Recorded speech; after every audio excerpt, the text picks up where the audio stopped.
Good afternoon. Welcome to another session. As promised last night, the issue of the conduct of public officers, especially in relation to Zimbabwe, is a matter that requires its own interrogation, its own facts, because all too often people would always say everything is the responsibility of the head of state.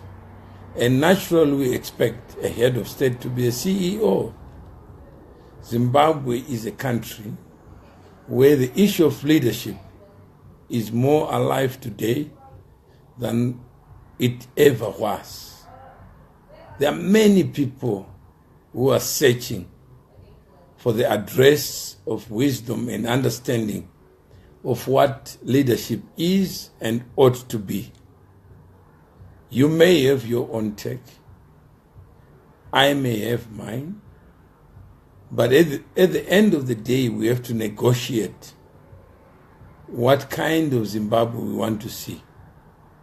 Who should be in government, who should not be in government.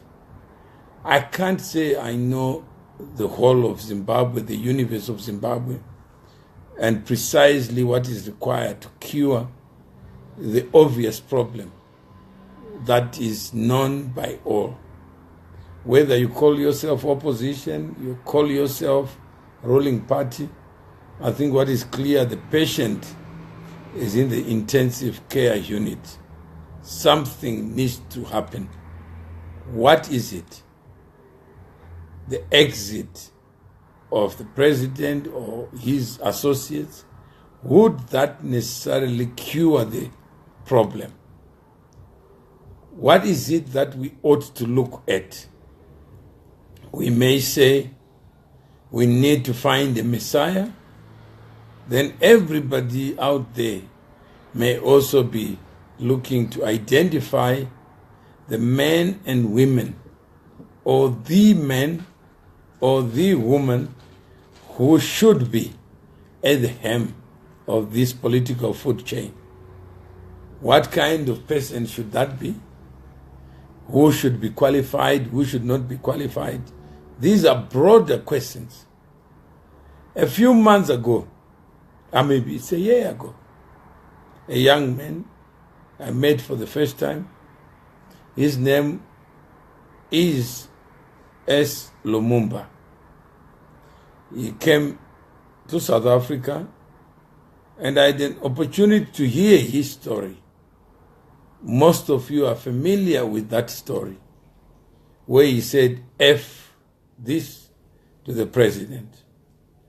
And I had an opportunity of sitting down with him, asking him whether he knew anything about Shabani Mashaba mines and what happened of it, who was involved. And like many, he professed ignorance. And I volunteer my time to share with him some of the facts and circumstances that were in my possession. And I asked him to identify all possible questions that he has had and give me what he thinks are the key questions that I need to address. So today we are going to focus on this issue of the acquisition of SMM. How was SMM acquired?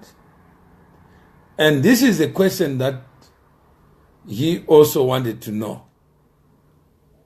And after explaining to him everything and creating, and asked one of the persons who works at the radio station here to say, interview S, share the interview so that the questions that you answer to him, since he's got some followers in the social media space, it will be an opportunity for him to be able to add substance to his idea that there should be change in Zimbabwe, so that we go beyond the personalities involved, that Mugabe no longer wants so and so, Mamjuru, so and so, and therefore the actions are motivated merely by malice. But we should also have our own view as to who should be in government or not. And we try to locate the inconsistencies as a way of broadening and deepening the space of reason. Because I know it's so tempting for people to say, those who didn't like Mnangagwa yesterday, today they are his best friend. Yesterday they didn't trust anyone in ZANU-PF. Today they are even scheming and thinking, let's put together coalitions so that Mnangagwa can be part of it. One day you are a villain, the next day you are a savior. This your business. And this inconsistency, people can't formulate their own views. If you stand for rule of law, constitutionalism, republicanism, then you ought to be able to say, this person doesn't fit. Like if the globe doesn't fit, it doesn't fit. You don't need to do anything else. So I thought it may be useful for us to watch this video together. This is with S, but I don't think he talks about it, because some of the characters involved in there may actually be people he supports. So he will not talk about it. You talk about the First Lady, you talk about everybody else, except things that have been revealed to him that may be able to shift his paradigm. But his paradigm seems not to have changed. That's why we need to be able to unpack this hypocrisy that actually pervades the Zimbabwean narrative. That even people who didn't like Gaddafi, all of a sudden, he was no longer in the picture.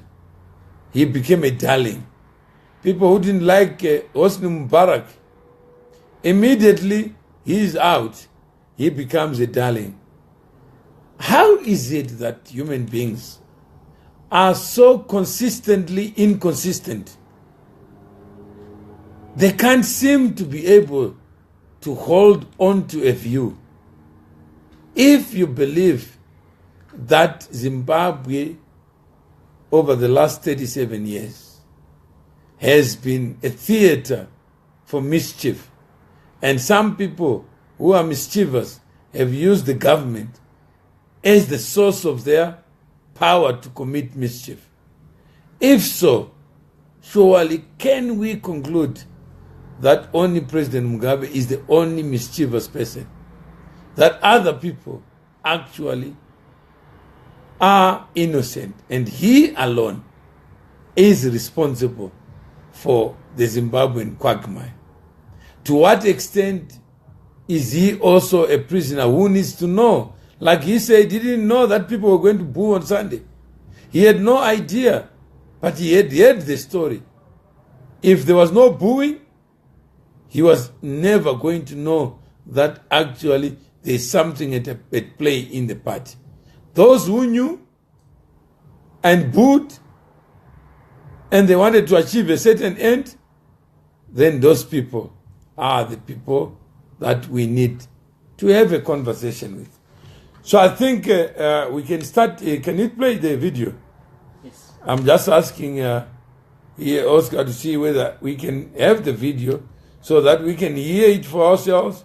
Perhaps we can play and stop so that we can have a correct conversation. Okay, so they can go on the 1873 TV. Okay. I've posted the link on Zimbabwe Today. Yeah. So that's where it's playing. The link is on 18 on Mutumwa on Mutumwa Mawere page. Mawere page. Yes. I've posted the link there. The link has been posted on Zimbabwe Today. Do we need to pin it? Yeah, you can. Okay.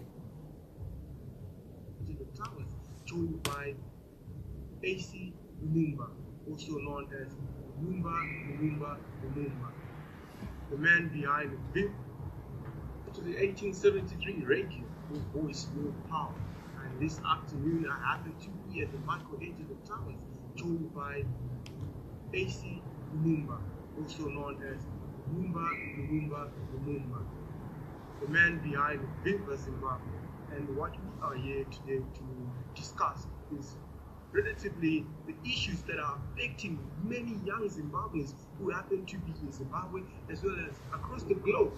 And those issues are unemployment, inequality, as well as the cash crisis that we are currently facing. Is that the maximum and many point? others to mention.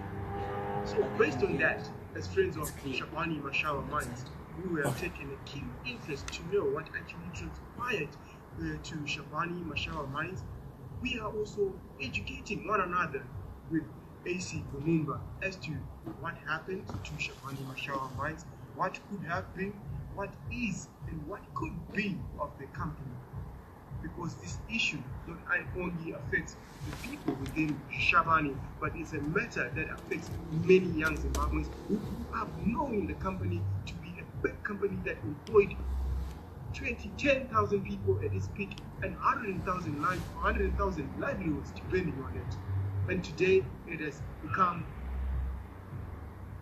being on its knees, if I could put it that way.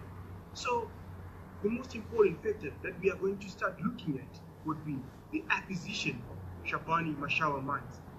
Many claim that a guarantee was issued by government for Shabani Mashawa Mines to be acquired. And Justice Minister there, Patrick Chinamasa, as well as the Indigenization Minister, Patrick Shuao, have on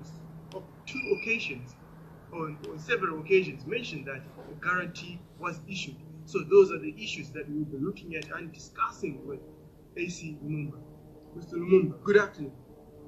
Thank you for having me. I came to have this conversation because I am in solidarity with friends of SMM. There are real issues here that we need to delve into, not for the purpose of understanding, but for the purpose of also solving. You highlighted on the issue of acquisition. The story of SMM has now become the story of missed opportunities. What essentially happened is, in 1996, in March the 7th, the acquisition took place, where this was a private transaction between private players. But then you find by 2005, government was giving a record of their interference into this transaction. Note that the transaction caused 10,000 jobs to be created directly. About another 100,000 people were benefiting as a result of those 10,000 jobs, or as a result of the mine being in operation. This all went into a wash because of missed opportunities or bad decisions that government took. So the trouble here, we've got two problems. The first problem you have is government has demonstrated its failure to respect property rights. Second problem you have is government has demonstrated its inability to solve the problem. Intrinsically, inside these two issues, you now have the president, who is the sitting head of the country, who we all have a right to be protected by, failing to protect us. In Mr. Mawere's case, when the two problems occurred, where government interfered or government failed to solve the problem, he should have been able to go to his president and say, Mr. President, can you help me? But the trouble is the president, being advised by his ministers or his advisors, fails to solve the problem. So what now do we do as a country? How do we move going forward? And this is why I'm very interested in this matter as Viva Zimbabwe, because when we come onto the scene, priority in our economic policy is government has to get out of the way, because we are too much in the way. You don't shut down a business that's a livelihood to 10,000 people and the indirect livelihood to 100,000 people, which is essentially what government has done.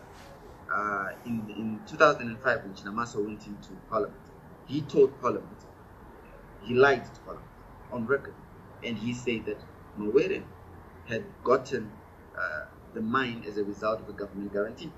Okay. Now, this was never the case, because the paper trail is evident that this transaction was done between 3 companies. So, for people who are listening and wondering what's happening, this is a conversation between Mr. Tinashe Mpasiri and S. Lumumba in connection with the facts and circumstances surrounding the acquisition of SMM in 1996. Chinamasa, the person referred to in the video, did go to Parliament in 2005 and said that as true and fact that SMM was acquired by virtue of a government guarantee. And Chinamasa knew at the material time and ought to have known that what he was telling Parliament was false. It was devoid of any facts. It was Chinamasa telling the country a falsehood or selling a dummy. When S came to Johannesburg, he had been under the impression, generally held by many people, some who pretend to know better, some actually who don't care to know better, but rely on everything that they may be able to see written in newspapers and take that as gospel truth. And this is if you look at the video, you see a document that is there. And you will note in the document that it is stated, indeed as fact, that Chinamasa made that utterance. If you have somebody in government who is a minister of justice, not injustice, what would you expect of that character in government to say? Would you expect that person to uphold the values in the Constitution or not? Remember, this was in 2005. And Mnangagwa then became the Minister of Justice. So if we look at the relationship between Mnangagwa and Chinamasa with the Department of Justice, it would then tell us how long Mnangagwa was associated with the administration of justice and what he did in this capacity. We all know that he became Minister of Vice President on 12th December 2004, and he was Minister of Justice from September 11, 2013 to 9 October 2017. That's then we also know that he was Minister of Acting Minister of Finance from 1995 to 96. And the Justice portfolio, we can check here that he was Minister of Intelligence and became Minister of Justice, and then left, came back to the same minister, so to the same ministry. And in this capacity as Minister of Defense, this law existed or exists. And Chinamasa, when he lied before Parliament, he actually he knew where the correct facts were, but still could not remain faithful to the facts. And Mnangagwa was Speaker of the House of Assembly from July 2000 to April 2005. So this is the story. Let's go ahead with the video.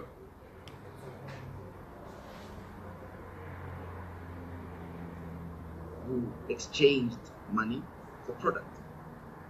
Joao then comes on in his article in Sunday Mail, and he highlights that they are speculative political entrepreneurs, where he again targets Mawere as someone who was only intending to benefit from politics through this mind that he had benefited through a political channel, and that was never the case. So I say that to say that we have to solve the problem of government being in the way of business and government failing to solve the problems that they have created.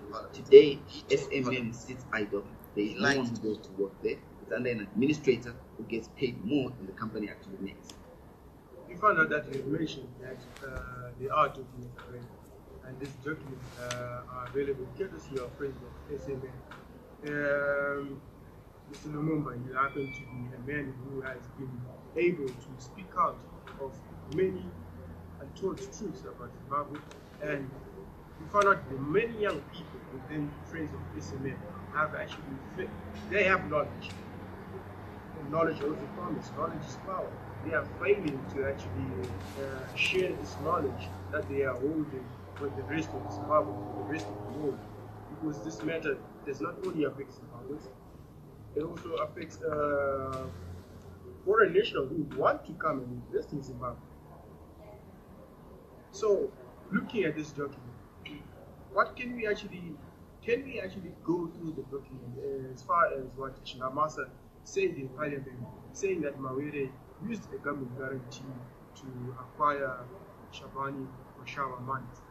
Of course, I mean, we have the document open here, and I quote Chinamasa. He says, and this is Chinamasa in Parliament, he says Mawere did not use any savings, but he used government guarantees to purchase the company. That very statement alone is filled with inaccuracies, because this is not what happened. Because the paper trail of the transaction and how the acquisition actually took place is also evident that it was between three companies that had a willing buyer and a willing seller. The worry I have is, and I want to discuss this on this platform with SMM, is if Chinamasa can lie once and not repent, what stops him from lying again? This is a man who we have now trusted to go and borrow money on behalf of all of us to the rest of the world, and he's promising them he's going to use this money as part of the economic reform or resuscitation plan of the country. How do we know? If he can do this to one company, what stops him from doing it to the next?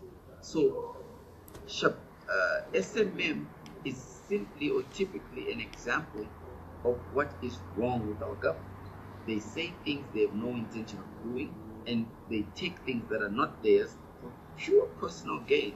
This takeover by government has done absolutely nothing for the country, but has totally derailed the lives of Zimbabweans. Judging from Chinamasa's statement or utterances in Parliament itself, does this go on to show us that Zimbabwe or the government of Zimbabwe is running based on the lies of rumors?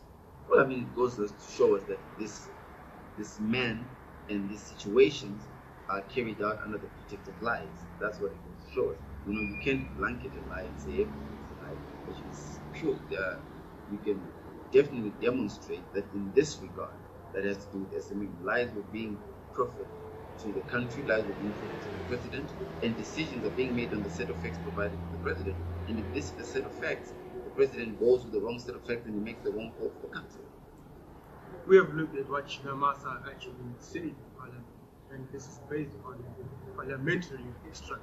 This Chinamasa said in 2005, that is on the 20th of July, and we happen to be in the year 2016, 11 years since he made these utterances. This lie still stands, and this is a man we have entrusted with the country's money by being appointed Minister of Finance.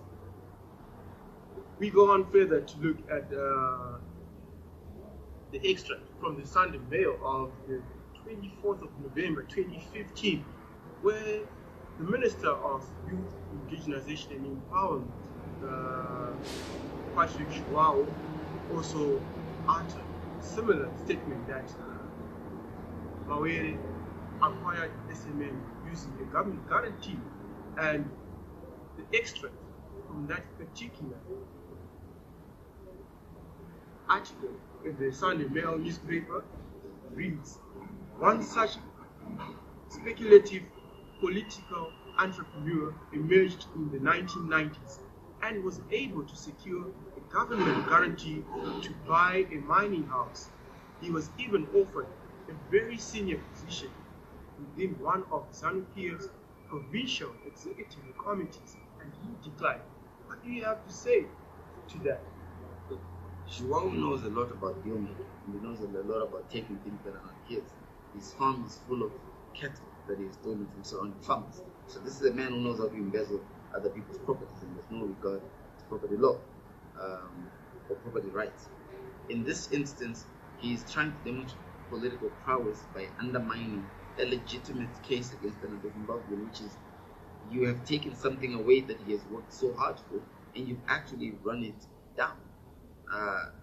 The SPE is referring to is SMM, or rather, Mtumwa Mawere to be more attentive. And there is a lot of correspondence you find between Mtumwa Mawere and Shuao in regard to this matter, where he is being offered a provincial position, Mtumwa Mawere, that is, and he turns down. But you should never, the day you need to belong to a political party to participate is the day we run into all sorts of problems, because does it mean if I'm not in a political party then I cannot participate? Should that be the criteria of benefit in a country that is democratic and free? And think of it. Mtumwa Mawere, when he was offered this position in ZANU-PF, he was not a member of ZANU-PF, and neither did he reside in Zimbabwe. He resided in South Africa. So why would he accept that position? Yeah, I mean, look, again, it's also, ZANU-PF can also appoint you outside of the country, because they have regional offices outside of Zimbabwe. But while it's very valid that he wasn't a member of the party, and that's his choice to make, it shouldn't be a condition anyway. There should be no such condition that be a member of this party if you want to benefit. Come on, you're Zimbabwe. You should simply be able to exercise all your freedoms because of the basis that you're Zimbabwe. What we have actually discovered is that two cabinet ministers, they lied, reporting that government guarantee was issued for the acquiring of the acquisition of SMM. Is this the view of the whole cabinet that SMM was acquired using the government guarantee? I think what we need to focus on is who is the affected. We should never focus on the public officials, focus on the public itself. What we've realized is that there are people who are now unemployed or now not receiving benefits as a result of decisions and advice that's being proffered by Mugabe's advisors, two particularly Chinamasa and Joao. This is what the facts, or at least the document paper trail shows us. So basically, we have also managed to get to a point whereby we've realized what cabinet thinks of Shabani Mashawa mines in essence, as well as Mugabe himself. He is of the view that the Shabani Mashawa mines was acquired using a government guarantee. So what we are going to do next, we want to dismiss this lie so that people can actually come to understand that Shabani Mashawa mines was a deal that was made purely on a private basis. 3 parties coming to an agreement, as you have stated.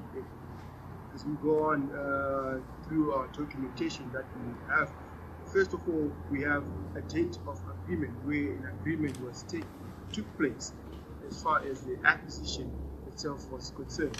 And this agreement took place on the 7th of March 1996. And what we also want to understand after establishing the date of that agreement is who are those parties who were actually involved in this particular transaction. And those parties would be T&N International Limited, which was whose registered office was in Manchester, that is in the United Kingdom. The second party being T&N PLC, also whose registered office is in Manchester, in the United Kingdom. And the third party, Africa Resources Limited, whose registered offices are in the British Virgin Islands. And this particular party happens to be the purchaser of Shabani Mashawa mines from from T&N International Limited and T&N PLC. So in this particular transaction, do you see any government representative involved? It's clear that it's not there. It's very clear. So we have actually established that there was no government representative involved as far as the agreement itself is concerned. And going further, having established who the parties involved in the transaction are, we also go further to establish the governing law itself. It clearly states this is from the agreement. This is an extract from the agreement. This agreement is governed by and shall be construed in accordance with English law, save that any warranty capable of applying to. What is your understanding of the governing law that was actually used, or I can basically say used as far as this acquisition was concerned? My understanding is we were operating under the Roman Dutch law, which is now referred to as the common law. That is Zimbabwe now. That is Zimbabwe now. Yes. And law is guided by jurisdictions, by which code you follow based on where the deal is taking place. And I think where this transaction took place, the legal jurisdiction of this transaction was the English law. But more important than the jurisdiction of the law, it's who is in the deal, and that's what we've just gone to, which is the 3 parties, and again, government is not privy to that. So we have managed to also establish that the law that are applied to as far as this acquisition is concerned, that's the English law, and clearly shows that there's no way the government of Zimbabwe or government representative of Zimbabwe could have been involved, and hence no government guarantee could be issued as far as the acquisition of SMM holdings was concerned. Well, what is your understanding of the memorandum of deposit and charge, Mr. Lumumba? It's pretty much the deal, the day the deal got sealed. It's the guiding language or perimeter of what makes the day stick. And that's what was done on the 15th day of March 1996. So basically, this is a security document, in essence. Yeah. And since this is a security document, it actually also confirms that no guarantee was issued. There is no need for a guarantee if there is a security guarantee. We can liken this to a title deed, property, right? If you are going to borrow money at a bank and you produce a title deed or something like that, Right. then obviously there will be no need for a government guarantee. So, with this information that we have, and with these documents, we've managed to establish that, or we've managed to dismiss the fact that the guarantee, government issued guarantee, was availed for the acquisition of Shabani Mashawa mines. And this clearly shows how Chinamasa and Joao lied to Parliament, and also how they have misrepresented facts, not only to Parliament but to Cabinet and the President as well. So as far as the memorandum of deposit of charge is also concerned, we are going to look at the parties also that were involved. Maybe we would care to just read out the parties for the benefit of our listeners as well as our viewers, so that they get to know that we are not also making up. These are documents that are readily available and which they can access, not from friends of SMM. Look, you have Africa Resources Limited, you have Africa Construction Limited, and you have T&L being the third or creditor party involved in the transaction, with the other two being Dubai. Those are the three parties involved. Africa Construction Limited is the shareholder, T&N is the creditor. So you ask yourself, if T&N is the creditor, is T&N government? Is it the government of Zimbabwe? No, it's not the government of Zimbabwe. And you wonder, where does the government guarantee come into all this?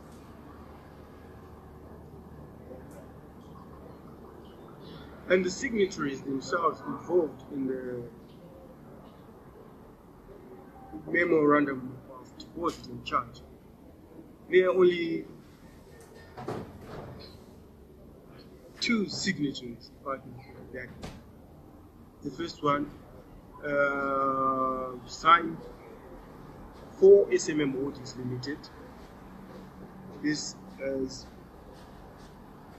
Mr. Mawere's signature, Mutuma Mawere's signature, as well as signed by for THC Holdings Limited, is Mutuma Mawere, and signed by for TNN PLC. I cannot clearly get the name, but this also just goes to show you that no government representative was involved in the signing of this MTC, if you could put it that way, the memo of deposit of charge. In charge. Having looked at the signatures themselves that are and the parties that are involved, if we go on second, it clearly states where this document was signed and when it was executed. It was executed as a deed by Africa Resources Limited and acting by MD Mawere and JP Mkushi, acting under the authority of that company in the presence of Manikai. And Manikai, did you know that Manikai happens to be a lawyer who was involved in this transaction? He's the senior partner to Ben Manikai. Definitely, yeah, that's him. And he happens also to be the man who, if in any case, would advise you whether this was a fair transaction or not. Right, please.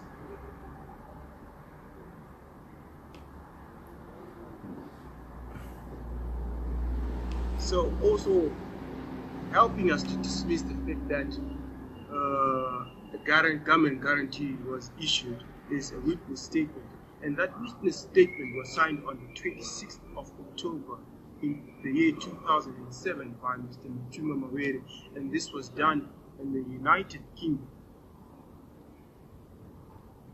What was the witness statement all about? It was in the matter of SMM Holdings Limited and in the matter of THZ Holdings Limited and in the matter of the Companies Act of 1985, where AMG Global Nominees and were the defendant, and SMM Holdings Limited as well as THZ Holdings Limited were defendants, and Africa Resources Limited being the claimant, and this one partook in the courts of the United Kingdom.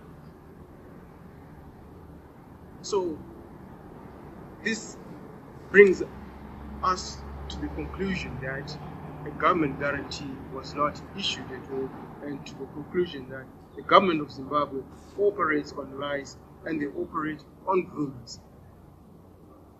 That brings us to the close of this discussion, but before we round up this discussion, maybe Mr. Lumumba, what do you have to say pertaining to all this information that we have revealed? Again, I'd say two things. There's a set of facts that have been provided which show that government formed by ZANU-PF undermines private and property rights, and until we fix that, we're headed nowhere.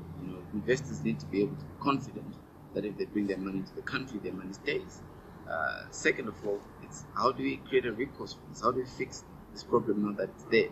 Once ZANU-PF is out of government and Viva Zimbabwe takes over government, we need to ensure we give everybody back what belongs to them, but most importantly, we allow it to begin creating jobs for the people in the country. I am not concerned about who owns what. I am concerned that the people of Zimbabwe are the benefactors, not government, not an individual. And in this case, the people are the biggest losers. Thank you so much, Mr. A.C. Lumumba, for your time, and to Viva Zimbabwe. We wish you all the best in your endeavors. If you want to know more about this SMM matter, it's very simple. All you have to do is become friends of SMM.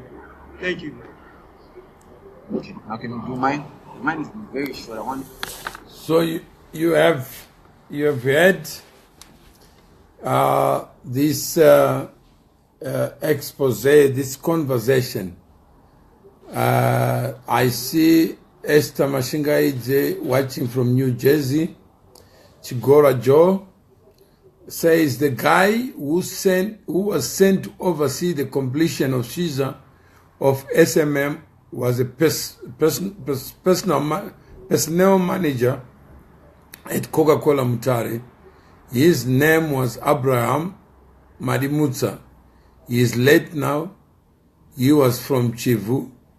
Sholton Mondoro, welcome. And Jack Raspberry, you all gave up a republic for floppy lives. This is the only outcome of communism stroke socialism. Sarudzai Jifad Amuza, hello from Australia. Jobuse Jobs, why should Zimbabwe trust you after being side by side with Mugabe all these decades? That's a comment there. He is not just a Dali, but a castrated bull as well. Will not be made to believe that a castrated bull can fight outside the crow. He had the blatant to fight when he was in an underpin. Now that he's out, he can't fight. I guess that's what the input of that message is. So I think all we are saying is that let's look at the relationship between men and the reality of law or legality in the post-colonial era. We all know that 1980 promised a lot. And I think the people who witnessed that independence call genuinely believed that Zimbabwe would be a country where the full promise of life would be achieved. The question is the experience of yourself, your community, what has it been like? Has it been characterized with this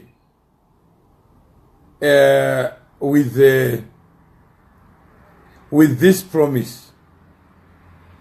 If so, why not? And what could have been done differently in Zimbabwe. We have obviously speeches that were made then. Some may not remember what it was all like. Others may remember. So I thought of just taking us back on memory lane. Just to narrate. Wants them to stay, and he wants to join the Commonwealth. Down at Assembly Point Charlie, we watched the men who fought their way to power with Mr. Mugabe, rejoicing at the political triumph that now ends their struggle. And Mr. Mugabe himself has driven the ritual prime ministerial drive through the governor's gates. But he waits a day or two for discussions before he forms what he calls his broadly based government. We talk to him, to Joshua and Como, and to blacks and whites here about Rhodesia's political transformation. Charles? And here in London, I'll be looking at Mr. Mugabe's record, at some of the things he's been saying and doing all these years. And for the impact of Zimbabwe on Southern Africa as a whole, John Tuso will be talking to Dr. David Owen, one of the architects of this development, and the High Commissioner of Zambia. In sport, David Davies follows the argument about British athletes in Moscow with the Minister of Sport versus Dennis Follows of the British Olympic Association. But most of tonight's program is about Rhodesia, where, to remind you briefly, Robert Mugabe's party won an absolute majority, many more seats than anybody expected. Mr. Nkomo took second place, and Bishop Muzarewa came a poor third. The other 20 seats reserved to the white minority are controlled by Ian Smith. For today's developments in the wake of this result, here now is Peter Snow in Salisbury. The speed of events here has been swift and quite stunning to the white Rhodesians, who were, most of them, even up to the last moment, hoping that there was a chance of a more moderate government. As for the blacks, they've quite simply taken off. The streets of Salisbury and the townships have been singing and dancing with people all day and all this evening. This evening, Mr. Mugabe made a television address in which he underlined his wish to create one multiracial society. It must be realized, however, that a state of peace and security can only be achieved by our determination, all of us, to be bound by the explicit requirements of peace contained in the Lancaster House Agreement, which express the general desire of the people of Zimbabwe. Some of the unhappiest Africans around today were the supporters of the last Prime Minister, Bishop Muzarewa, who's now left with only 3 seats. They were refusing to let anyone else anywhere near their headquarters, and there were scuffles in the streets. And some of the happiest people today were the guerrillas of Mr. Mugabe's Zanda army. David Lomax was with them as the moment for the announcement of the results approached this morning.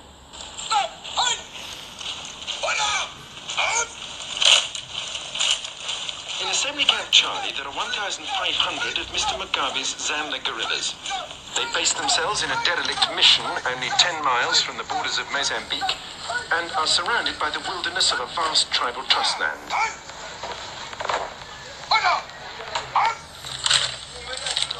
There was also that now familiar sight of a Rhodesian security presence.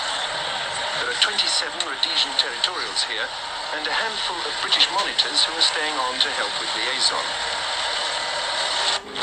Last night, the whole camp had heard rumours that their Mr. Mugabe was doing rather well at the polls. But it was only at 9 o'clock this morning that their hopes were finally confirmed in detail. They gained 57 seats.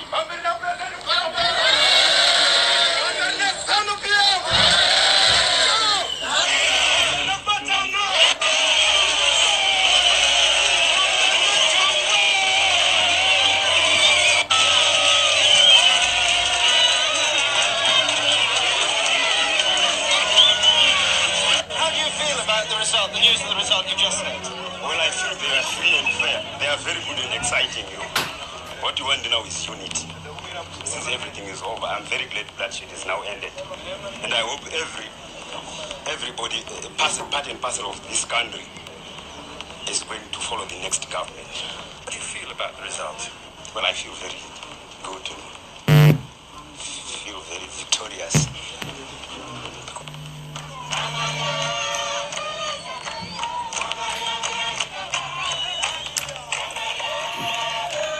triumph at Assembly Camp Charlie has been an excuse for joyful celebration.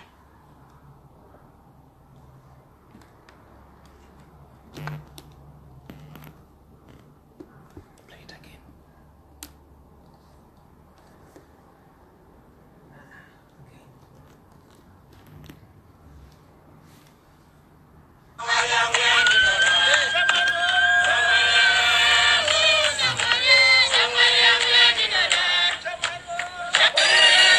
Meanwhile, with the army looking on, in the township of Harare, soon to give its name to Zimbabwe's new capital, just about everyone seemed to be a Mugabe supporter.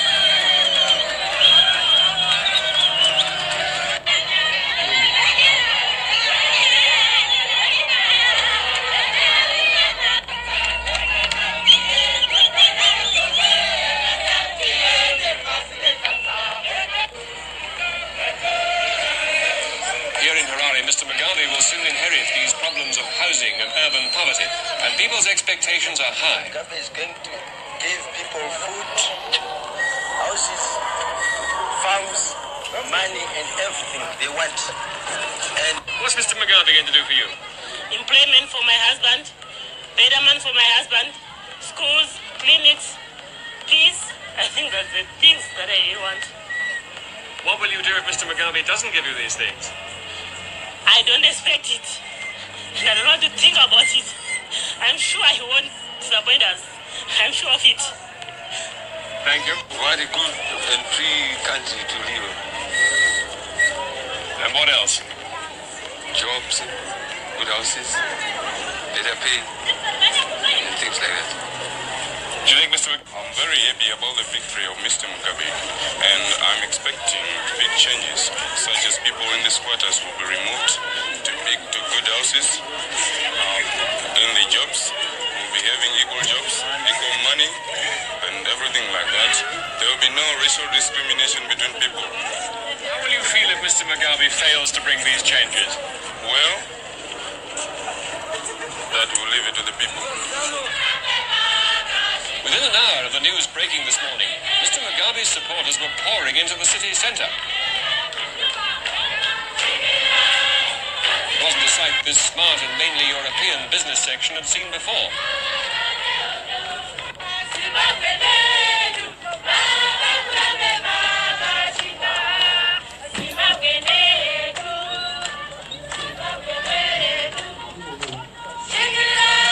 Possible outcomes of this election. This is the one the whites here had feared most of all. To see if people are as jubilant this time next year. I feel sick. That's all I can say. Are you going to stay in Rhodesia? I don't think so. Where will you go? I go to Britain, in spite of the weather. A little worried. I'm hopeful that this will sort of stop the war. If it stops the war, then I'd live under any conditions, quite honestly. The war has been dreadful. I lost my husband. I have 3 children to support. I am worried because if he should nationalise, as has been said, I stand to lose everything. No, actually, I'm not too happy about it at all. Because, you know, he's been responsible. You know, his men have been responsible for lots of atrocities, you know, in this country. And also, he is a communist. Well, I am frightened because I feel we've lost the war. And we've been fighting for it, and all the things that everybody has fought for has gone. We've lost it. Haven't you got any brains in your head to know what you've done? How do you feel about Mr. Mugabe's victory? I think it stinks, and the British stink with it because you've just given a victory to bloody Russia, you idiot. Badly frightened Rhodesian whites, Mugabe was the one they feared most. In a moment, Peter Snow will be talking to Rhodesia's new leader and to the runner-up, Joshua Nkomo. Now, what about Mugabe? Is he really the demon, the black racist with red convictions that many Rhodesian whites apparently believe him to be? Or does his background and the record, what there is of it, point in a less intimidating, more hopeful direction? Who can say? But Lucian Gorogodo, welcome. Alma Mawoyo, welcome. I think Lucia is saying, what are we supposed to be watching? You are right. We are just taking this issue of independence back to where it started, 1980. What was it like? Because there are some people in 2017 who are looking for the second independence, genuinely believing that it will produce outcomes that have been elusive for the past 37 years. What is your take? SMM, its demise happened in the first Zimbabwe independence. It survived the colonial administration. It also transitioned in 1980. The company was operating before independence, on the eve of independence, and the day after independence. Yet, barely 37 years later, it's a ghost town. The question is, was it avoidable? If so, who didn't do what, who did what? Because using one example, we can be able to follow through the journey of independence, see its fault lines, maybe interrogate the values that are required. You can see what the then Prime Minister designate was thinking in 1980, and what the general public, as represented by the people who were interviewed by BBC, were expecting. If we were to take this picture from 1980, look at the faces, how they changed over the years, all the way through to 2017. What kind of story would that be? This is why we are playing these historical pieces, to understand maybe a relationship between man and the reality of a good life. What causes it? What causes outcomes to appear in our lives when in the first place we can look back at 37 years, find ourselves waiting for somebody else to think, act, and above all, what ideas would inspire you to sleep less, do more, and not look up to anyone, any president, except the fruits of your labor, showing who you are and what is important to you. So this journey of independence has produced many destinations where people wonder, was it all worth it? And now people say, is it worth it? Some find themselves outside the borders of Zimbabwe asking the same question.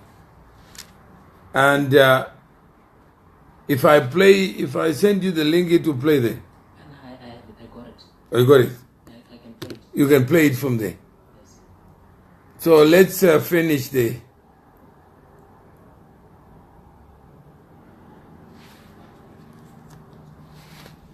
Okay, I'm now playing it. Okay. One of Africa's most harmonious multiracial societies.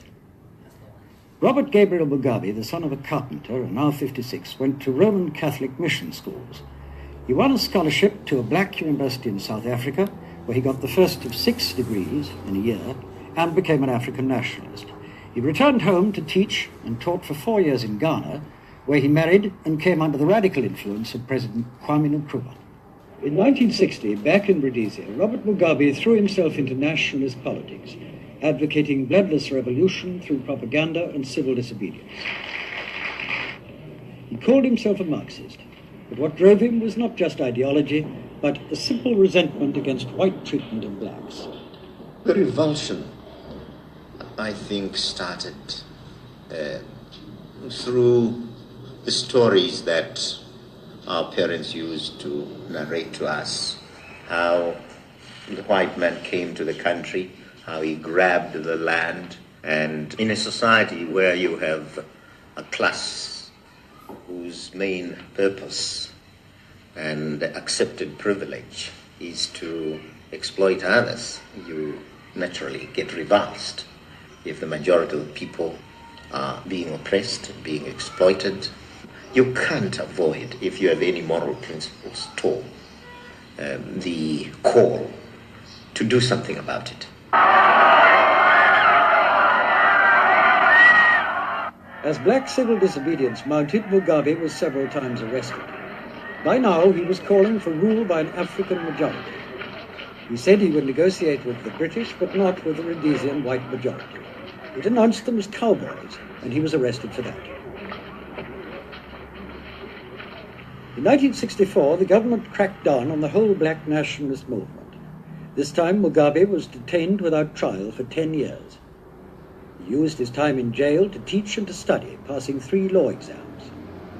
On his release, he slipped across the border to Mozambique, where the new Marxist Frelimo government gave him refuge. There he founded his own Zimbabwe African National Liberation Army, ZANLA.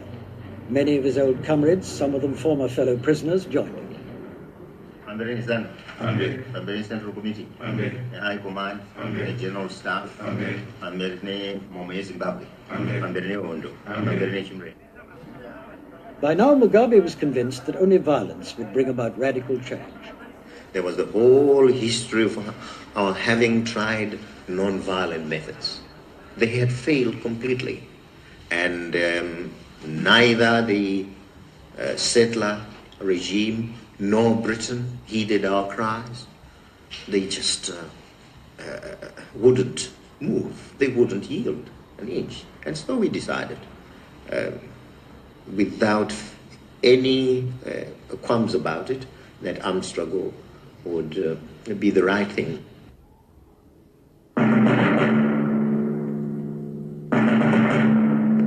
This is the voice of Zimbabwe. This is the voice of Zimbabwe, broadcasting on Radio Mozambique in Maputo. All this time, Mugabe was using his Mozambique base to broadcast to his people, rejecting all the Smith regime's concessions, including the 1979 election. We want full and unfettered democracy. Down with the racist constitution, down with the dirty elections, Pamberi Nechumreng. But the 1980 election was different. It gave him most of the conditions he'd demanded for years. Above all, a vote for every black and freedom to campaign for every political party. But whenever... From the start, Mugabe was sure he'd win, and that his use of armed force to secure free elections would in the end be vindicated.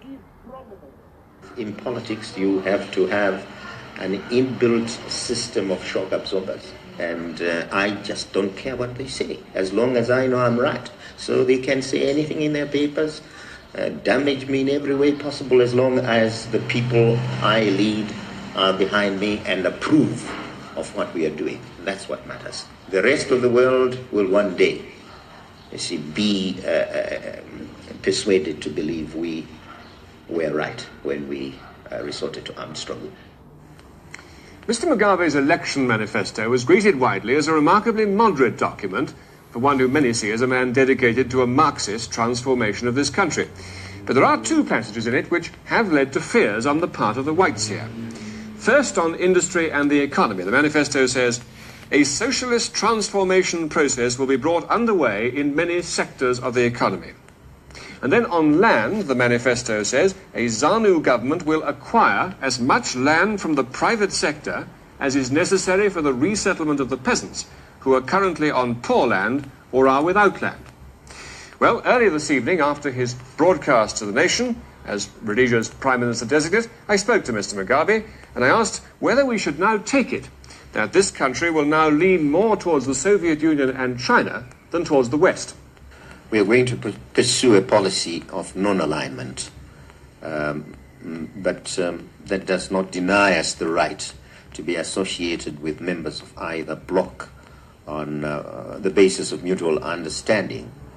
We would want to see ourselves a member of the non-aligned movement and participate in the deliberations of that organization.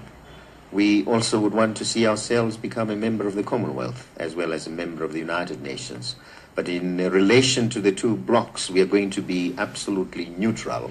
We'll make friends, of course, with members of either side. What about your relations with South Africa? Are you going to provide shelter to armed guerrillas who want to fight against the South African government's policies? No, I have already said that we are going to follow a policy, a realistic policy in relation to South Africa. Our view is that we cannot avoid South Africa. It is a geographical reality, and so a policy of coexistence is the best thing we can do.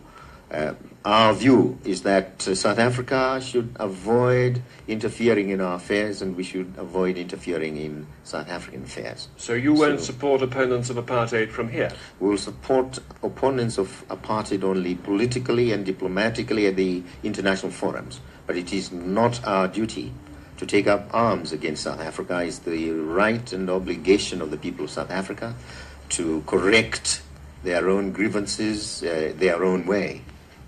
We can only assist by giving them political and diplomatic support. So you're saying then that you don't see yourself in Zimbabwe as being a frontline state, as, for example, Mr. Michel in Mozambique was to Rhodesia? Of course, we are not a frontline state. The struggle in South Africa is a national struggle for South Africans, and not one we should regard as Zimbabweans as our own concern. You will not support an armed struggle in Zambia? No, we will not. Can you tell us what your message would be to white people in Rhodesia now? They do have an image of you. We've been talking to them today as a Marxist, a communist who means to transform this economy and society. What is your message to them tonight? Well, my message to them is that we would want to see them live in this country, free from any restrictions, free from any victimization. To us, we cannot practice racialism in reverse. We just cannot do it in principle. As far as we are concerned, they're entitled to serve the nation as the blacks are entitled to do so. And hence we would want to see them develop a greater sense of security, greater sense of confidence, and greater sense of belonging. This is really our message to them. You said you'd like to bring Mr. Nkomo into your government. Would you like to bring Mr. Ian Smith in to reassure the whites? I would like to bring the Patriotic Front components together, and this means, of course, linking up ZANU and ZAPU in a coalition. It's not an exercise to bring Comrade Nkomo as a person, but because he's leader of ZAPU, we have a duty to bring him in. The question of bringing Mr. Smith doesn't arise, but our view You mean you won't bring him in? What I'm saying is that he should not be the concern. Our concern should be to try and create some deep sense of assurance on the part of the whites as a whole. And of course, it is not just Mr. Smith who can do that. General Wald? There are other people who can represent the whites as well. But we are discussing these matters, and I think we will reach some point of agreement with those who represent the white community. General Walls, for example, you might ask him to be your commander-in-chief, might you? I've had discussions with General Walls, and I have already given him our assurance that we do not intend to disrupt the services as they are. If we are going to effect any changes, this will take some time. If you had to put your finger on one thing you'd like to change fast, what's that? is the position of the peasants. We would want to resettle them as quickly as possible, and the people who have been turned into refugees were either in urban centers or elsewhere, having fled from the war situation. And those who have gone out need a resettlement. Does this mean taking European land? It means, of course, acquiring land from the European sector. But here, I must emphasize that there is lots of land which is unoccupied, which is underutilized, and land under absentee ownership. This is the land we are going to have to acquire, and in doing so, of course, we'll be quite systematic and orderly and proceed according to our undertaking under the Lancaster House Agreement. That means, of course, compensate those whose land will be acquired. And finally, how do you feel tonight? I feel very overjoyed, but overwhelmed, as I have said. I think the victory we have achieved is a humbling one, and the weight of the responsibility that is now on our shoulders is not a slight responsibility. The people who voted Mr. Mugabe into power were mainly the Shona people of eastern Rhodesia. In the eastern provinces, Mr. Mugabe won 56 seats to Mr. Nkomo's 5. In the western provinces of Matabeleland, that's the stronghold of Mr. Joshua Nkomo, he took 15 seats to Mr. Mugabe's 1. And the political divide at the moment looks very like a divide between tribes. Now, Mr. Nkomo, is this a country in two parts? No, I don't think so. I don't think you're correct when you say the divide into tribes. Because if you talk of Shona and Ndebele, these are not tribes. These are a collection of tribes. They speak different languages, don't they? They speak different languages. There may be a variation of languages, but it is not correct to say Shona and Ndebele are two tribes. Is there a danger that the divide, whether it's tribal or political or otherwise, in this election could have the seeds in it of a sort of even a fighting between you and the rest of the country? No, I don't think so. I don't think that there would be fighting, and if there is a fighting, it would not be based on tribe or any divide of that kind. It appears one would say this in the face of it, but I do not think so. You have got to consider that our party, ZAPO, which is Patriotic Front now, is not a tribal party. 90% of the members of the executive are what you call the Shona, the group of tribes under this terminology. So I don't think it is correct that one would say the consideration was of tribe, considering the setup of the executive. Are you still very bitter at the campaign that Mr. Mugabe waged? I never was bitter. That's one thing I don't have. Why do you think so? You appeared at one stage, a number of stages, to be referring to him as Idi Amin. I know you didn't mention him by name, but you did mention that Idi Amin was campaigning in Rhodesia. No, I didn't say that. I didn't say Idi Amin was campaigning. I said if there are people who compel you by force, who want to get votes out of you by compulsion, then you must be careful that you do not elect an Idi Amin. Who were you referring to? I referred to people who did. It was not just Mr. Mugabe. One person. I'm not going to say those things. It was not just one person. It was not just one party. There were two or so parties that were doing that type of thing. Well, whatever you felt at the time, what do you feel about Mr. Mugabe now? Will you join his government? Well, that depends on our negotiations. We're going to talk about this. But would you like to? Well, it's not a question of liking. He'd like you to. Well, I don't think it's just liking to. It's the consideration of the importance of that arrangement in as far as the national affairs are concerned. So it's not a question of liking to, it's a question as to whether it would be to the national interest. If he asked you to be president of the new Zimbabwe, would you accept? No, thanks. Why not?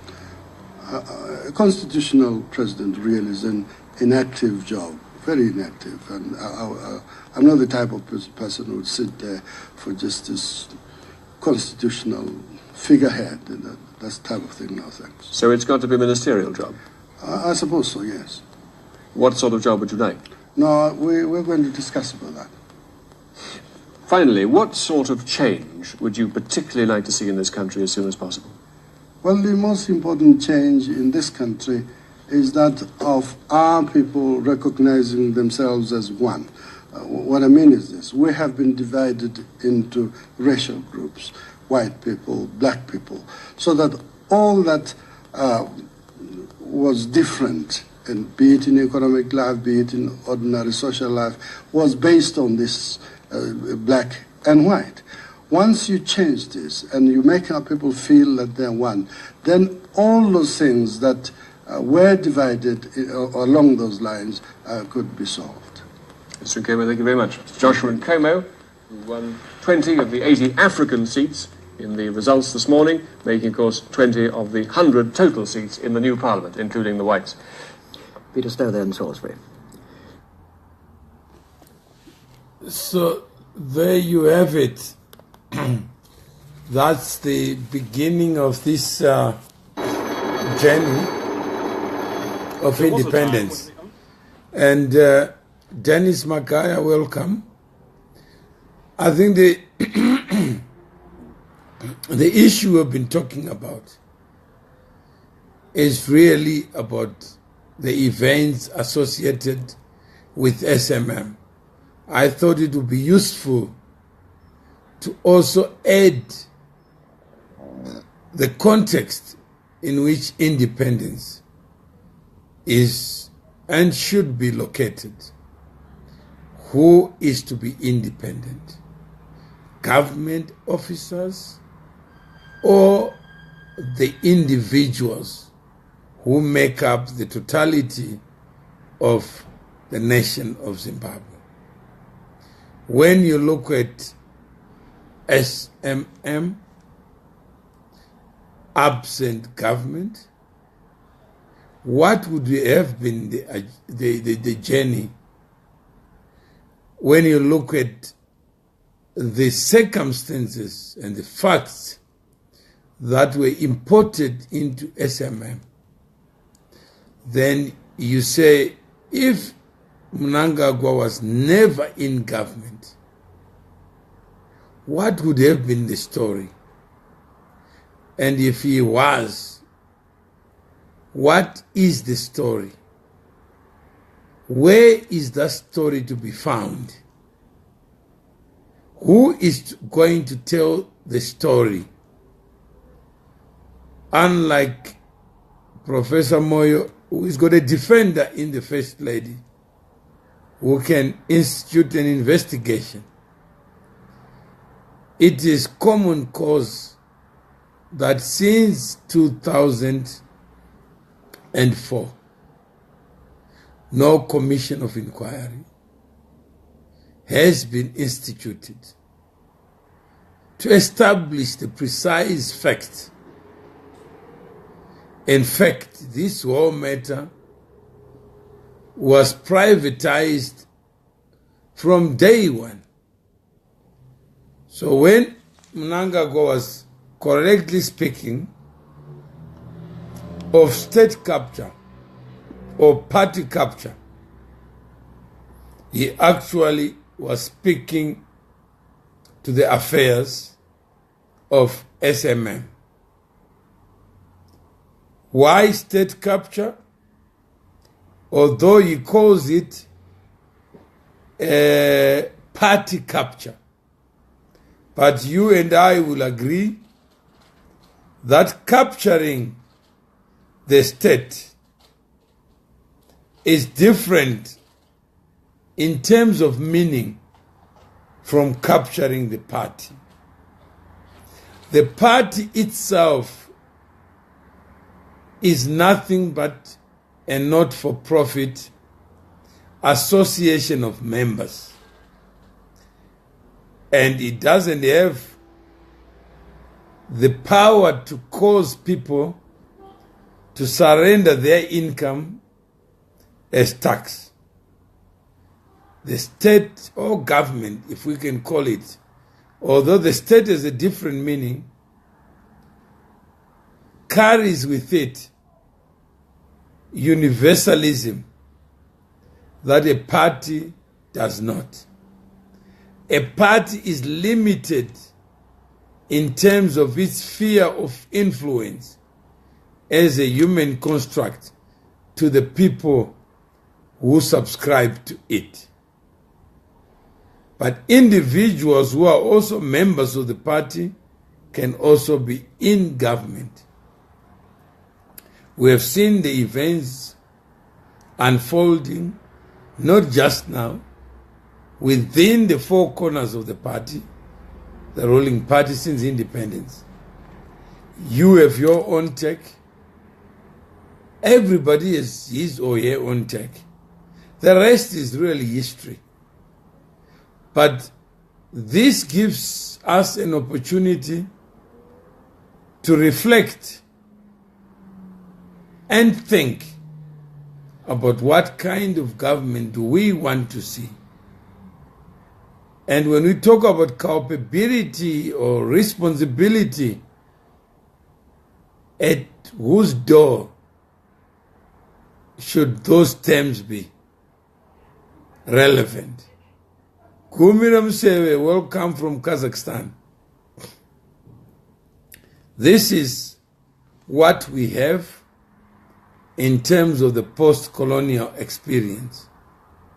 We have just gone through a video in which, as Lumumba participated, was able to see facts, which facts were not manifest to him, as he also was a victim to distortions, diversions.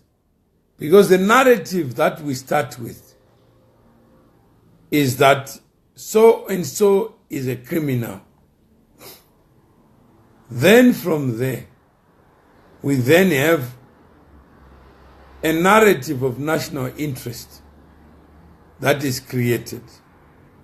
When you look at the trajectory of Miss Mjuru, you will see a pattern. First, witch doctor. Second, these tendencies to glorify, magnify, power to influence. Then you then import in it a motive to unseat a constitutional government. And we now know that Mjuru, without Mugabe, may not claim the credit that is often associated with them. Mnangagwa, without Mugabe, may not be newsworthy like many Zimbabweans. What makes one newsworthy is this project called the government of Zimbabwe. The government of Zimbabwe does not belong to anyone. Yet the people who participated and attempted to privatize it are the same people today who would say, I saw no evil, had no evil. Yet, the history of the last 37 years have seen two vibrant mining towns converted into ghost towns in the name, ironically, of reconstruction. How can reconstruction be so ill-conceived, so misguided, that it produces destruction, not reconstruction? Yet the people who made the choices, acted on those choices, are never seen congratulating themselves for a job well done. They will hide behind matchstickers, saying, I saw no evil, had no evil. But the evil that man does cannot be mistaken from the actions associated with them. Innocent Mgurusha Demana, welcome from Mashawa. How is Mashawa? Laydon Sibanda says Shumba. I'm not too sure what Shumba is supposed to mean, but I guess there is a Shumba in it. So those who have followed the story, those who believe they've learned something, please, as we close this show, you can just put your comments. If you have questions, also put your questions, so that together we can be able to navigate through this quagmire. I await your comments, your questions, your reflections, and your ideas around this idea called purpose of government, conduct of public officers, and whether you do believe that the former vice president had nothing to do with the facts of SMM. So I leave it to you to give. If I don't hear from you in the next 5 minutes, I'll then close the show so that we can meet some other time to talk of a different subject.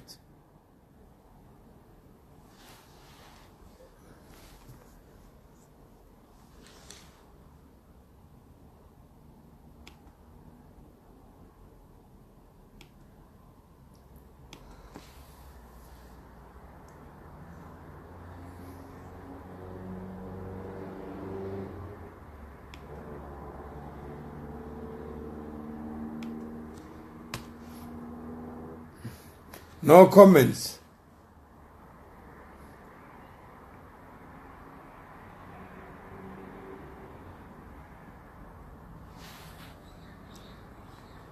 No comments from your side. Yeah, that's what I'm checking.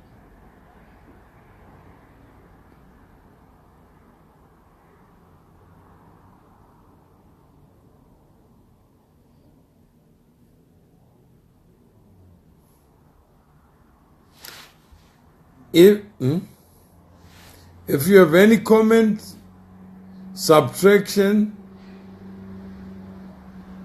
please do your part. Play your part. So counting down.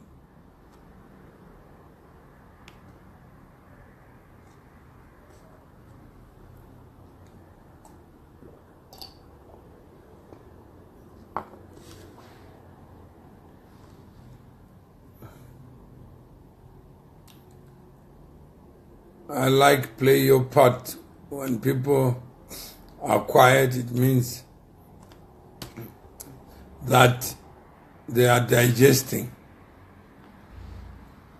The tragedy is 37 years of digestion produces a bitter harvest. But the people who want to harvest are very people who don't want to do anything.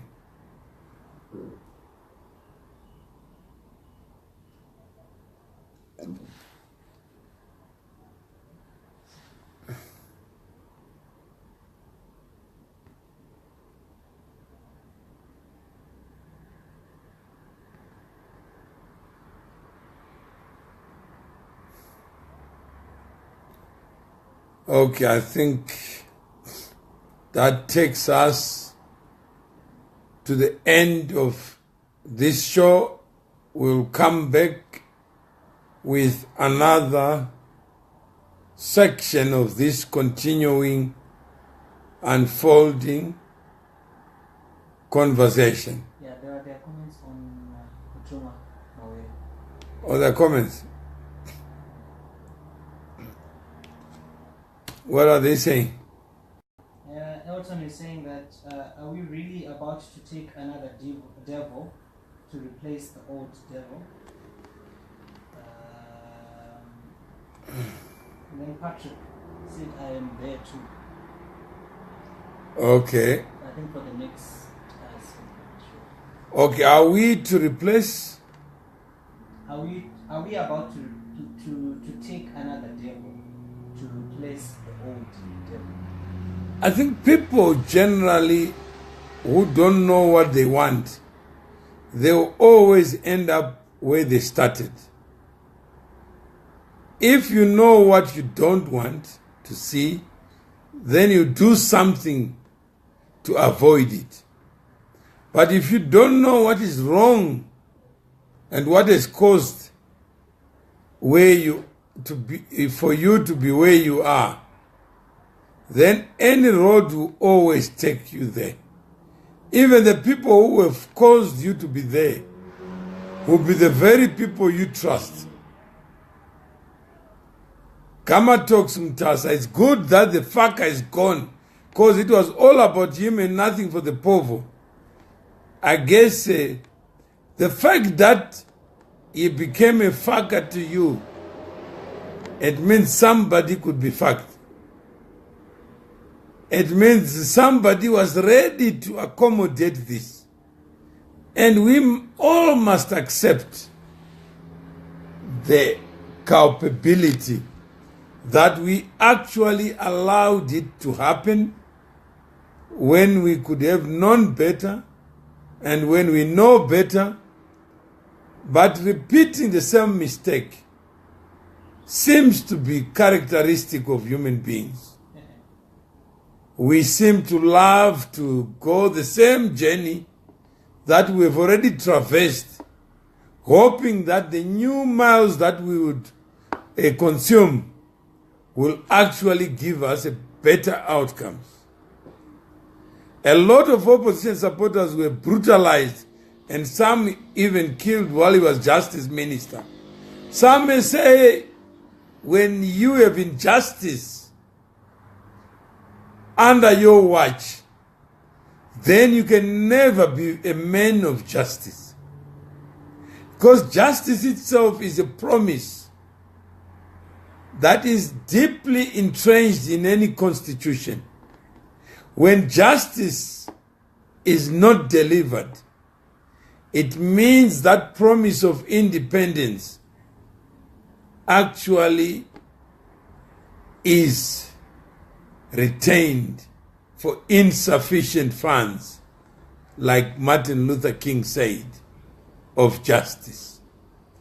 Dockets disappeared. In fact, some were created. And he did absolutely nothing to protect citizens. Indeed, he may never have seen his job as that of protecting citizens, but protecting his principal, who after 50 years, he is saying too that, why have you forsaken me? Because I'm still loyal to you. Were it not be for your wife and the G40 or the Gang of 40, I would still be on your right-hand side, doing anything that is necessary. He may actually be missing his old job, because it may have been the best job in the world. We don't need that guy near the throne. When other people have no cash, he left the country. Presumably that the job that he was given in Zimbabwe was so rewarding to allow him to have external funds. Whereas other people were arrested, harassed, lost properties because they were alleged to have externalized funds. Yet, it's not just Mnangagwa who has got external resources to sustain him. There are people in government, in cabinet, who don't even know what cash crisis is all about. That tells you something, that people who entered the world of government with nothing leave government with something. And the question is, where did they get the something? Did they get the something out of hard work, or they got the something out of your resources? So if you are watching, please watch and listen and reflect. Until we meet again later on tonight, all I can say, goodbye. Keep on keeping on.